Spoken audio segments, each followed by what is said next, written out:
Katika baraka ya Qur'ani pia mashekhe, mtazamaji wetu, ni isma, ni kinga ambayo kwa hakika mtu ambaye anaisoma Qur'ani anakingwa na majanga mengi, matatizo mengi.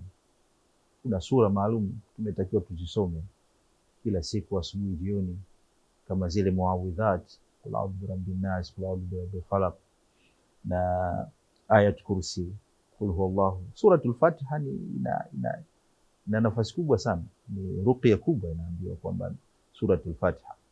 Kwa hiyo ukiangalia baraka ya Qur'ani pia ni huko kumkinga mtu na majanga mbalimbali. Kwa hiyo tuisome sana Qur'ani. Lakini pia katika baraka ya Qur'ani ni kinga hata katika nyumba, sababu watu wengi wanajisahau kwamba Qur'ani ndio kinga yao, naenda kutafuta mafingo, tafuta nini, wakati kumbe unapoisoma Suratul Baqara nyumbani, basi huwa shetani hakai ndani, nyumba hiyo hawezi kukaa, kwa maana chochote ambacho kinaweza kuleta madhara kwa Qur'ani, nyumba kama inasoma Qur'ani ndani yake inakuwa na baraka. Lakini pia katika baraka ya Qur'ani inafanya moyo wa mtu kuwa na utulivu.